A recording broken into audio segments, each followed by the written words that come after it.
think the most impactful small thing leaders can do right now, they can start today, they can start right now, the minute they're done listening to this episode, is to go thank someone, go recognize their contributions, right? It is one of the most underutilized tools we have. And research shows that a simple thank you from a manager once a week is enough to reduce burnout and disengagement, cut them in half. And that 40% of people, only 40% of people, so only 4 in 10 people feel like they are recognized appropriately or they're thanked often enough for the work that they do. And so if there's one thing you can do right now is pause and think about what specific contribution did that person have, and go tell them. And sometimes people, sometimes leaders don't do that because either they assume the person knows, or because there's like a little bit of awkwardness involved in expressing gratitude. But research also shows that, people never regret expressing gratitude, and that this behavior can be contagious. And so not only are you thanking and recognizing someone, it's going to make them feel great, but what usually happens is that they then start noticing and recognizing and thanking people for their contributions. And so it creates kind of a positive upward spiral that can be so, so meaningful. Beautiful, beautiful.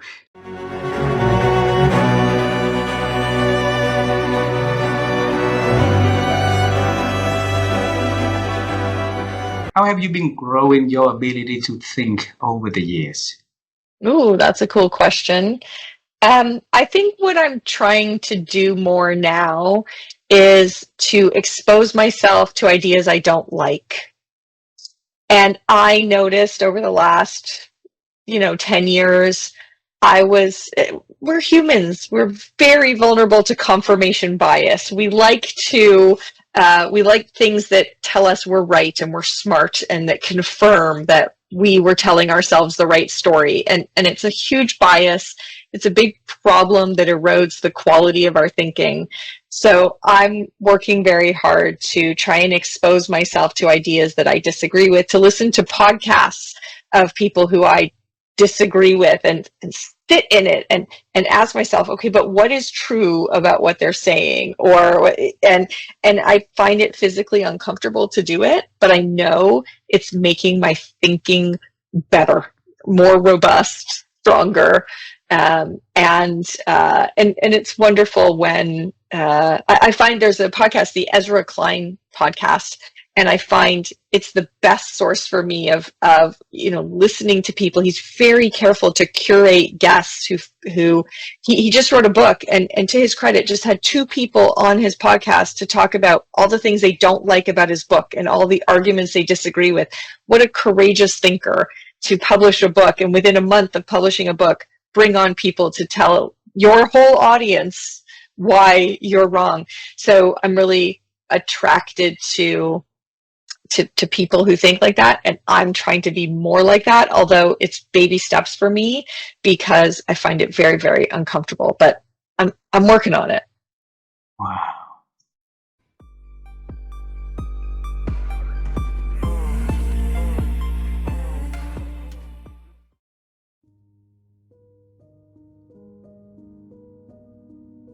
One of the really critical lessons that I see often, and I think is so powerful, is letting go of an idea we have of ourselves that isn't serving us anymore.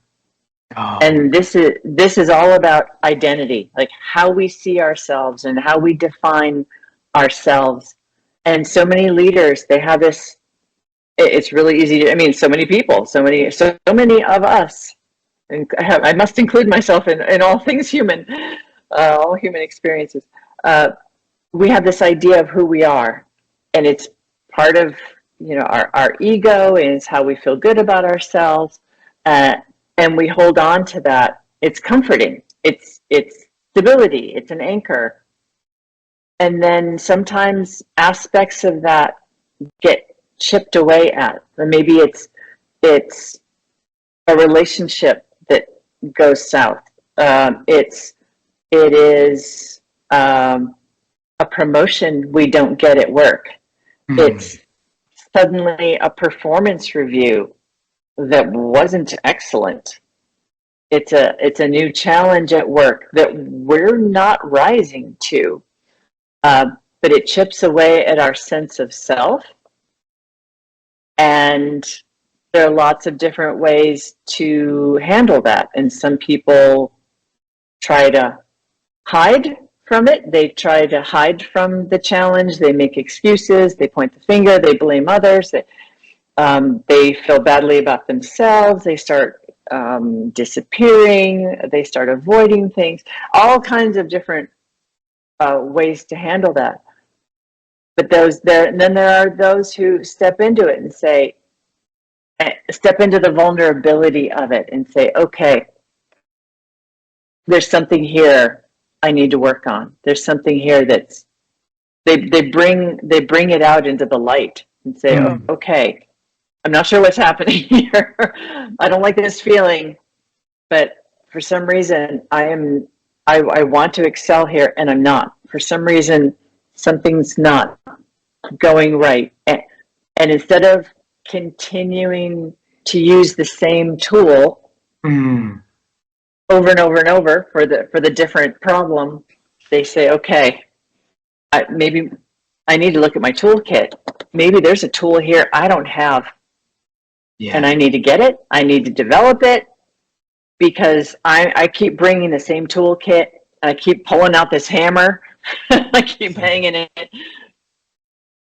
And it's not working on this screwdriver. It's not working on the screw. For some reason, it's not going in.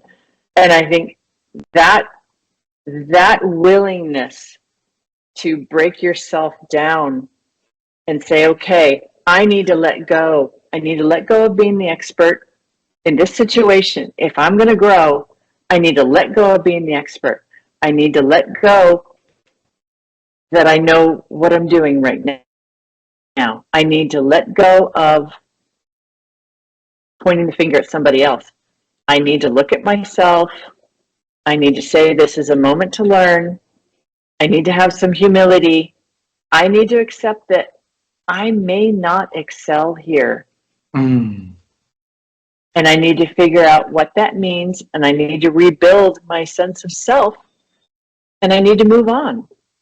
Wow. And that is brutal. Yeah. It's so hard. It's so hard. But the leaders I have seen do that have taught me so much by their example. Wow. That's wisdom right there, Gwen.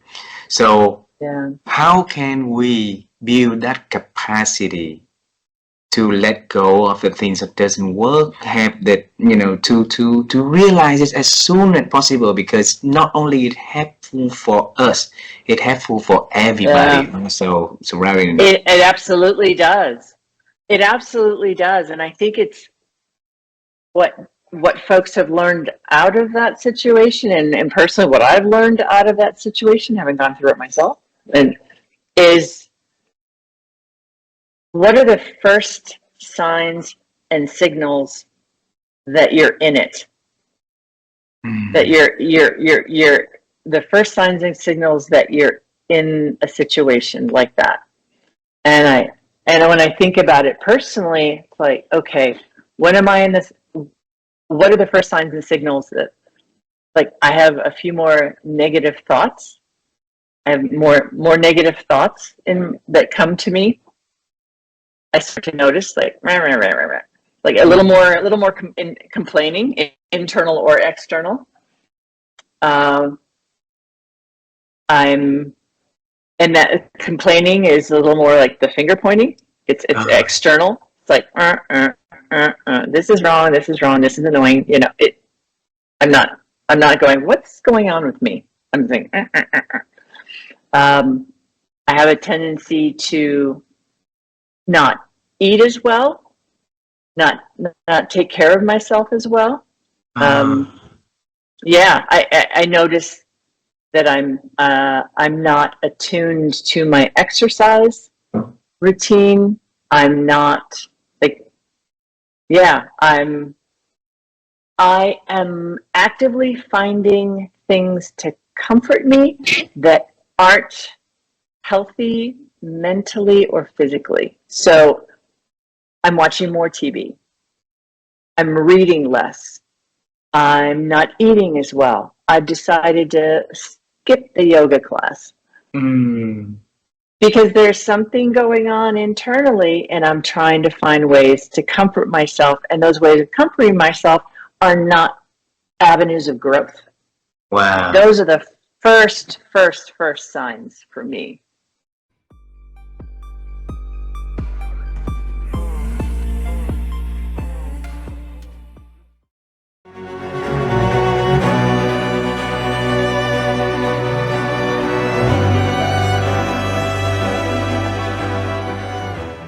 I knew that I was in this for the long haul.